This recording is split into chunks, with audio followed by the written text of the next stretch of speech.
One was furious upon receiving your letter. Seized with anger, one set out to bring you to your senses.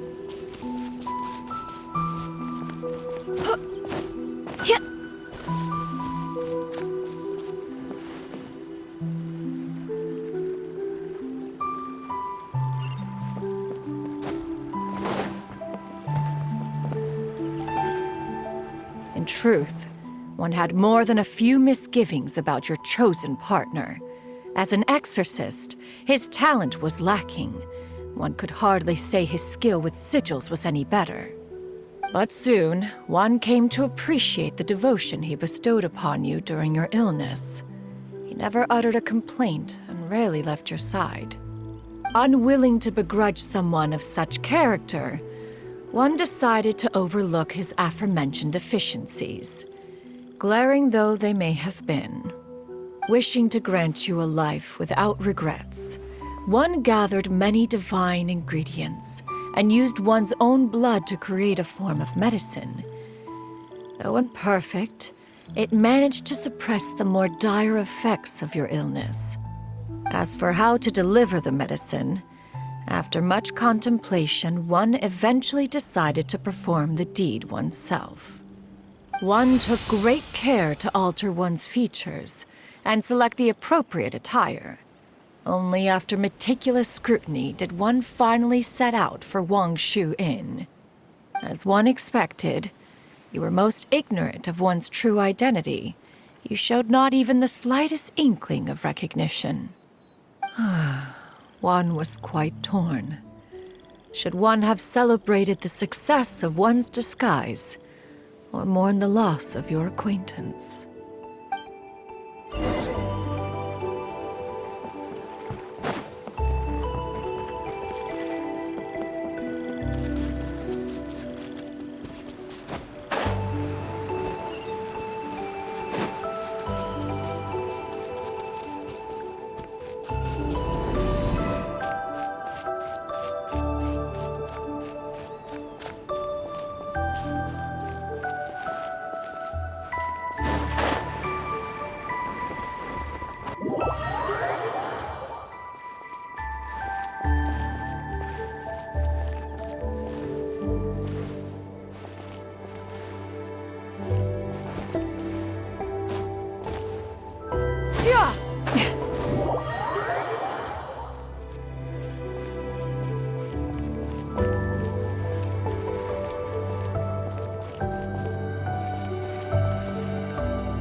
Nevertheless, one would speak to you about another matter, if you are amenable. Even considering your loss of memory, one was simply flabbergasted that you could so easily forget the consequences of consuming medicine infused with adeptal blood. Its proclivity to attract monsters is hardly that complicated of a concept to remember. To think that you tried to travel while weak from sickness and heavy with child. Had one not intervened to clear the fog, all of you would have been lost during the night.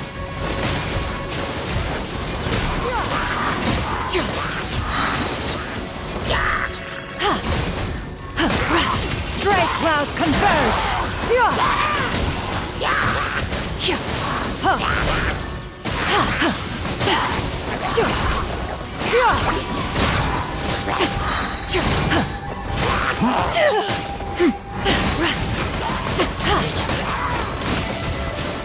Seize the skies!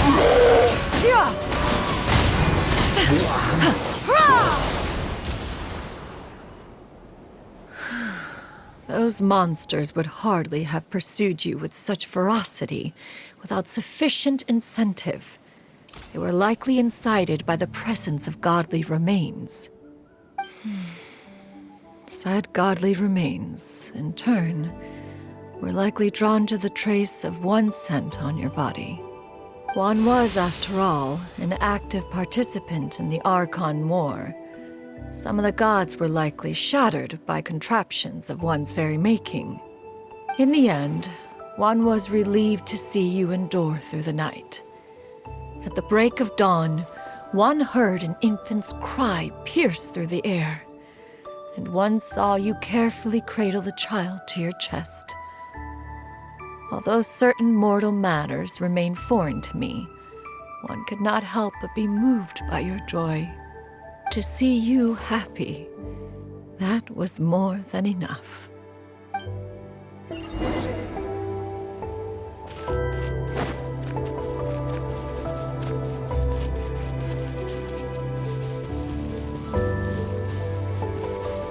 Now you should have a complete understanding of the events.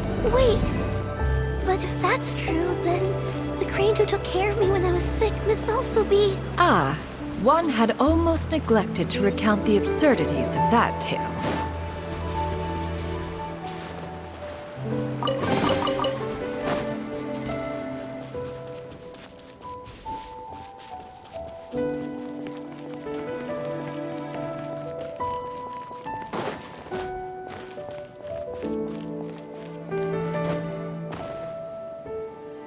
Just as you and I troubled one with her antics, so did you give one many a headache. Upon finding you burning with fever, one made plans to bring you back to one's abode for treatment. However, upon seeing one's form, you began to cry, refusing to get on one's back. When one asked you why, apparently you believed that one could not possibly be a true Adeptus, because all illuminated cranes are white from tip to toe. One had no choice but to apply powder to one's body to conceal the variegated nature of one's appearance. You became more than amenable enough when one stood before you devoid of any other coloring. It bears mentioning, however, that as a crane, Yuendai was nearly entirely pure white in color. Though you had never encountered her in that form, you still recognize the essence of her being. Perhaps fate brought you two together in more ways than one.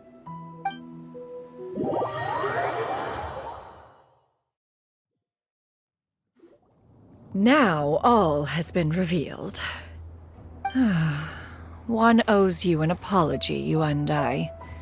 One recognized you upon your very entrance into Wanmin Restaurant.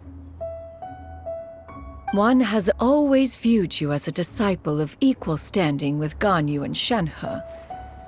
Indeed, one wished to bring your story to a satisfactory end with this visit to Liyue Harbor.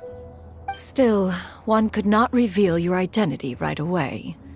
Had one simply informed you of all you had lost, all those cherished memories would merely have become the fictionalized account of another.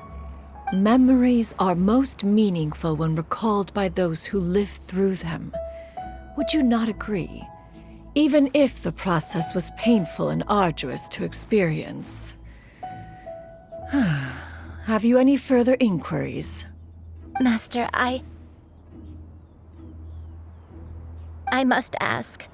If you found me all those years ago, why did you leave me be, even though you knew about my mistake? Why did you not bring me back to Mount Outsong by force? One has never regarded your action as a mistake. It was a simple choice, nothing more. When it is time for one's progeny to leave the nest, it is the responsibility of an elder to let them fly free. Yet, when your wings grow weary and the night grows dark, just know that you always have a place to which to return. 'Tis a refuge referred to by many a name in mortal writing. Home, nest, haven. Whatever its denomination may be, its essence remains quite unchanged. One speaks, of course, of a place not unlike one's own abode. One's disciples are free to come and go as they wish, yet the door remains forever open to those who wish to return. One rather hopes you count yourself among them.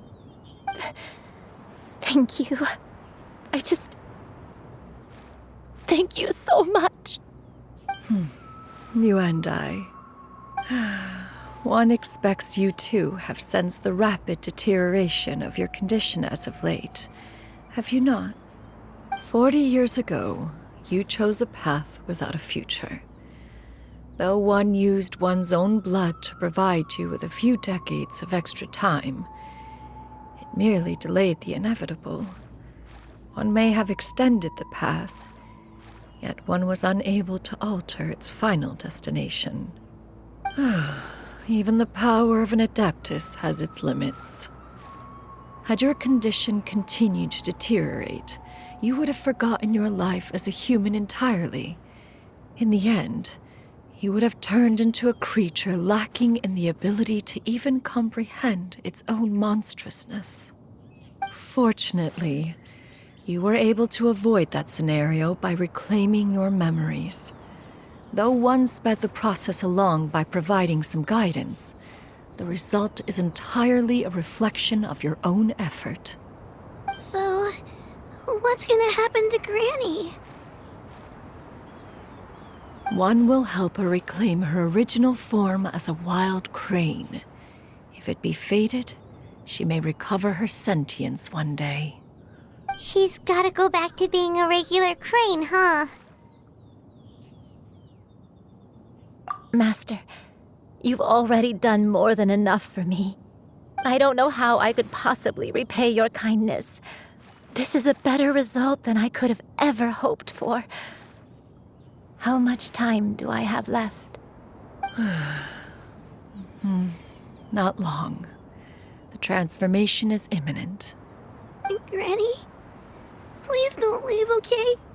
You're all I have left. Please.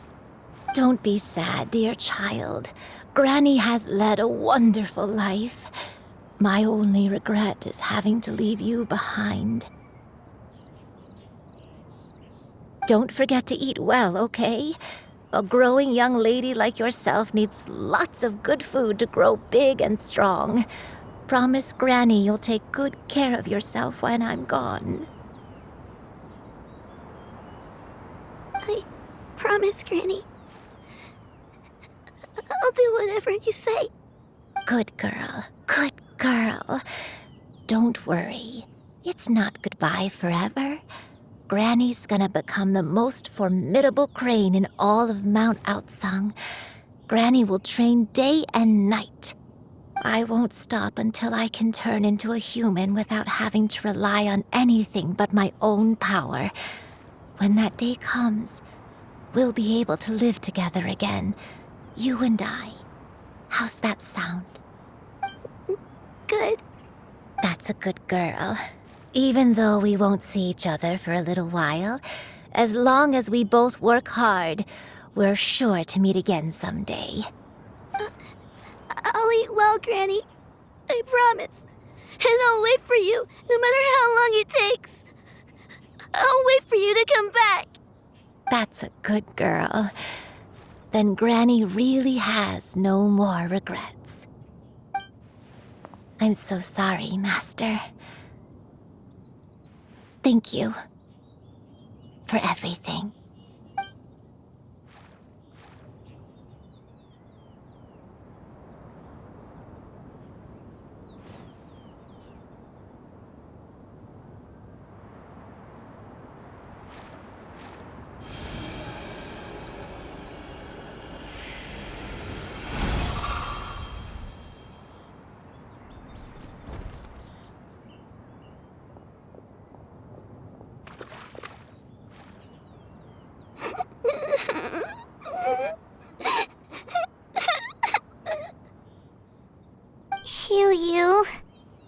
Let her be. At her age, crying is a natural, if not fitting, response to such an event. Tears are a necessary part of maturation. Sometimes there is scarcely a better vehicle to wash away the toll of stress and misery. Now that the issue has been resolved, you should also take a moment to relax. Give yourself some time to rest. Take a nap if you must. One will wake you in due time.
I always believed we would see each other again, that our days of separation would finally end, and all my troubles would be behind me.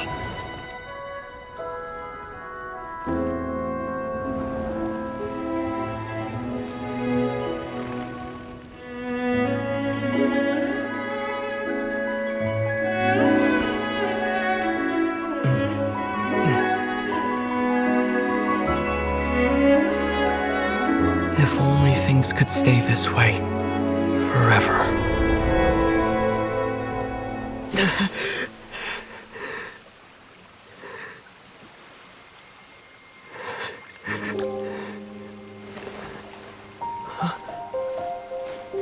A nightmare? Curious. If you're relaxed, shouldn't your dreams be pleasant? It was a good dream. It's just... You weren't ready to wake up.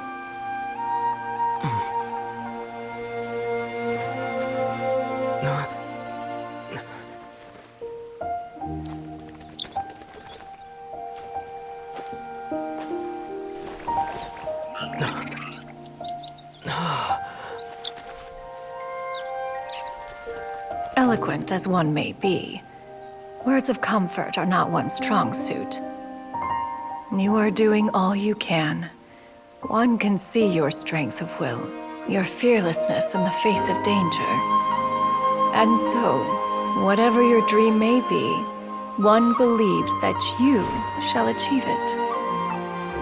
Of course, whenever the perils you face overwhelm you, or you become weary, one is always here for you. After all, as an elder, it is only right to look out for the young ones.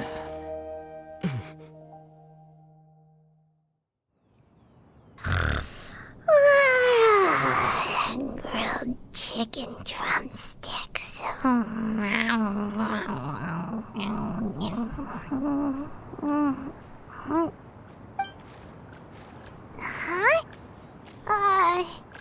Was Paimon sleeping just now?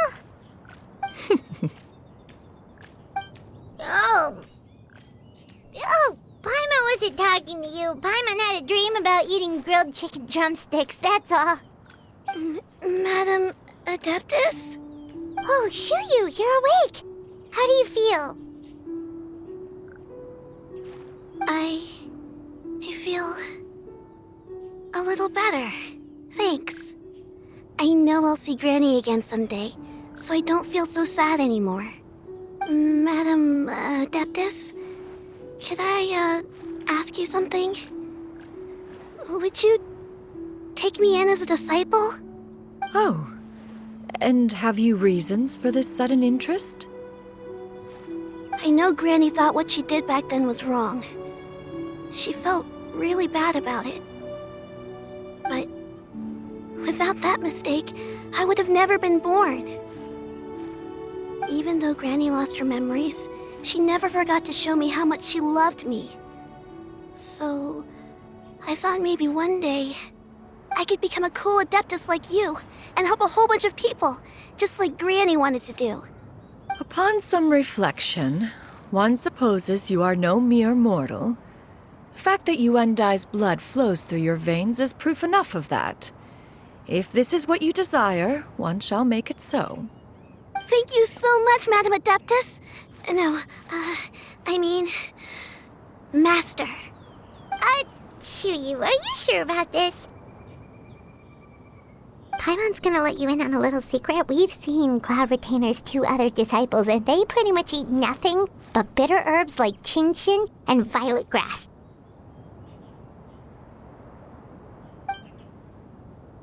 If you join them, you'll never enjoy Wanmin Restaurant's delicious cooking ever again. How utterly preposterous. One has never enforced such a rule. Every individual must find their own path to enlightenment. So long as one retains a pureness of spirit, one's dietary proclivities are quite irrelevant. Well, you say that, but Paimon's not seeing any tasty treats up here now, is she? Although Mount Outsong is rich in natural beauty, its location does preclude access to certain finer mortal comforts. That is precisely why one plans to relocate to Liyue Harbor. Shu Yu shall have the honor of becoming one's first disciple in the human world. Whoa, you're leaving Mount Outsong? One has never concerned oneself with the location of one's residence. From the very beginning, one has sought only solace and peace. Yet in the end, all of one's disciples ended up in Liyue Harbor. Ganyu, Shenhe, Yuendai, they all chose a life among the mortal world. One has reflected on this fact for many years now. One can only assume that it is due to some failing on one's part as an elder or master. A failing, perhaps, of recognizing what it was they truly wanted. One is most curious as to what aspect of Liyue Harbor could have enticed them to remain there. One could hardly offer an opinion on the matter, but perhaps some time in the harbor will prove instructive. Why are you all so silent? Paimon is, just a bit shocked, that's all. So, does this mean we can grab a meal together in Liyue Harbor sometime? One has precious little time to squander. However, if one finds oneself otherwise unoccupied, one would not be opposed to the idea. One will be assuming the identity of a human while residing in Liyue Harbor. You should take care to avoid disclosing one's true identity. Don't worry, we'll help you keep it a secret. So, when can we expect to start seeing you in the city?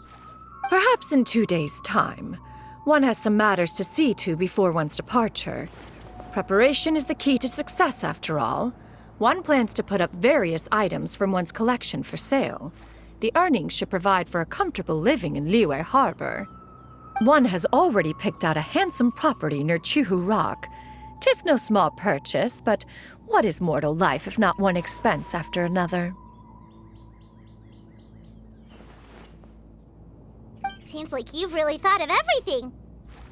Then how about we meet up in Liyue Harbor in 2 days? A sensible plan. See you then. Oh, also, why don't you take this suspensus somnium mechanism as a souvenir? Anytime you should feel ill at ease in the future, you may try quieting your mind and sitting in meditation as you listen to its melodies. It might help you find a new perspective. Awesome! Thanks, Cloud Retainer! Hey, didn't we promise Shincho that we'd tell him what we found out? Should we make a trip to the Feiyun Commerce Guild? It's totally up to you. So, about your move to Liyue Harbor, you gonna tell the other Adepti about it? I have left an explanatory note in my abode. Those two old fossils will discover it, I am sure, should they come seeking my company. Considering their recent penchant for going off on private escapades, however, I find myself caring little for how they shall receive this news.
Wherever in this world I roam, I carry memories of my home. This blade, it is the last link I have to the land of my birth.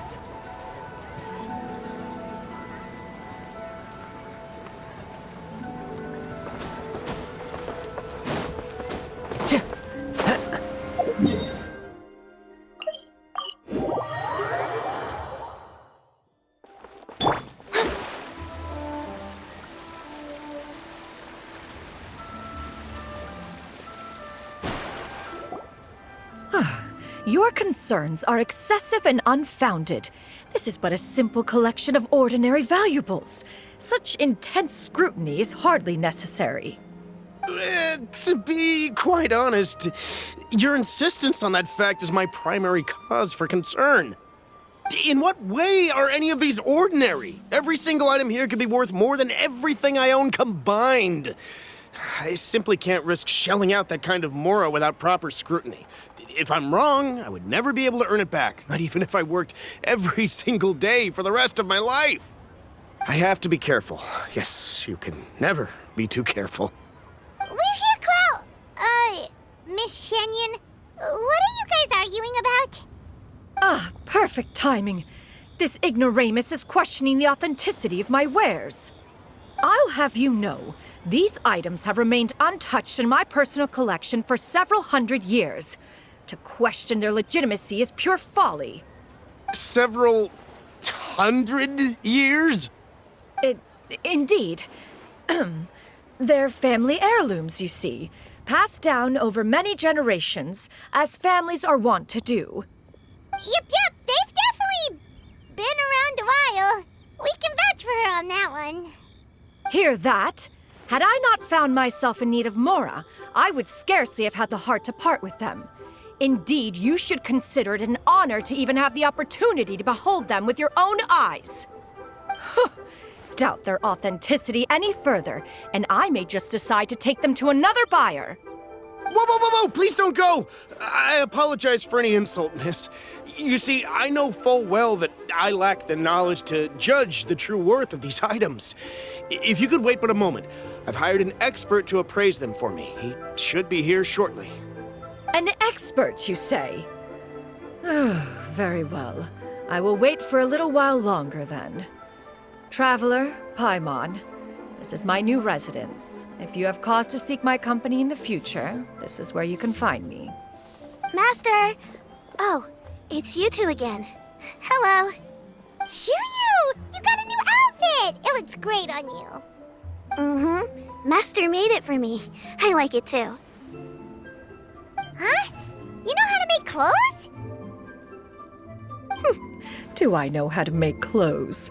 With the support of the proper mechanism, sewing is hardly a challenge. Master, I brought in most of my stuff. There's a few boxes left, but they're kind of heavy, so I just left them outside. Fret not. I shall help you move them into your room. Actually, I should probably sort through my stuff a bit first. Everything's kind of messy right now, so maybe you could, not look yet, Master? Yeah, that'd be great.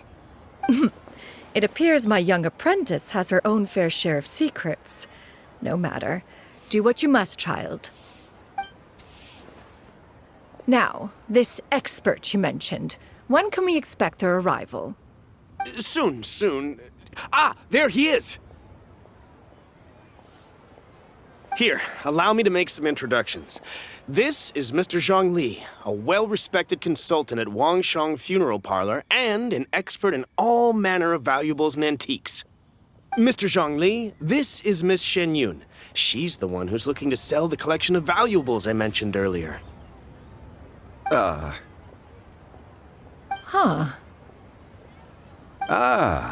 If it isn't Miss Shenyun.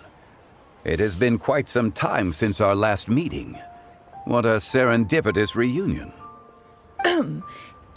Indeed, most serendipitous.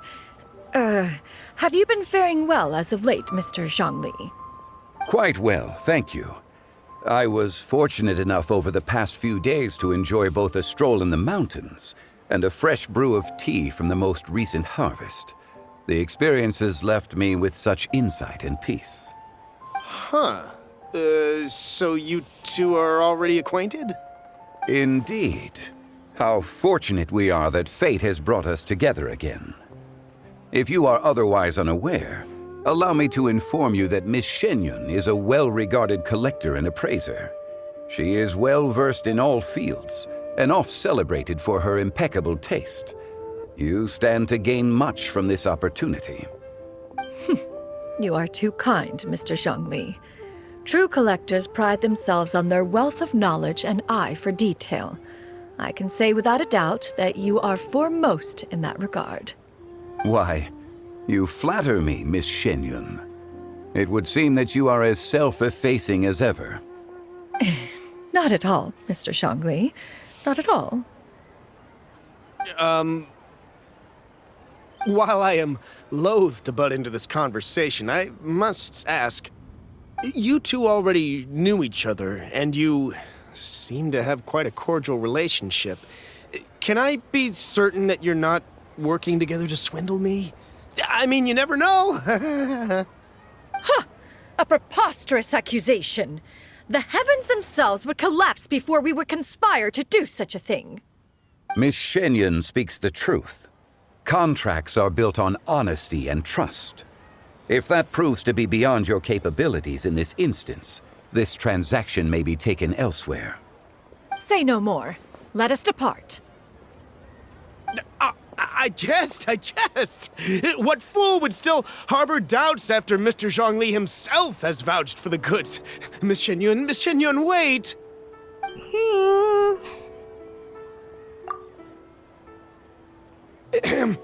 I deeply apologize for doubting you. So, Mr. Zhongli, could you please give me a final verdict on the value of these items? There is no cause for concern. They are indeed rare and precious valuables. Take this mechanism, for instance. Though one may not immediately perceive its purpose, its structure and appearance are exquisite enough to merit it a place in any fine home. The same can be said for this one here. Few could hope to possess an item that so perfectly blends mechanical wonder with geometric grace. I am sure you have heard from your travels that the study of mechanisms is among the most wondrous arts in this world. With that in mind, I earnestly recommend procuring every last item in this collection. All right. Since I hired you as my consultant, Mr. Zhongli, I shall, of course, trust your good opinion. Then, in that case, Miss Shenyun, I'll take the lot. However, since the final sum is quite large, how about we start with an initial deposit through the Northland Bank? The Northland Bank? Huh. Oh, you refer to the fiduciary house. Oh, very well. I fear people only use the term bank nowadays. In that case, I'll be off for now. I'll return to collect the goods once you've received the funds.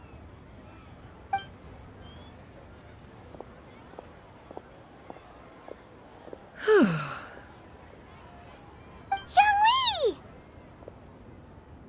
My friends, have you been doing well?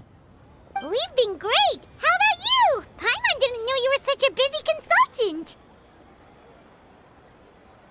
My days have been quite pleasant as well. I had been quietly enjoying a cup of tea when Mr. Xiaozu requested my services. As for you, Miss Shenhe, I presume you must be looking to settle in the city? I must say, the name Shenhe sounds exceedingly strange coming from you. Perhaps you could dispense of that particular epithet in further conversation. Whatever for. Am I not addressing you as a friend should? Well, that is true, but... Alas, refer to me however you will. After all, a name exists such that others may address you with it. One is hardly ignorant of that fact. It would seem that you have gained many valuable insights over the years, Cloud Retainer. One has indeed.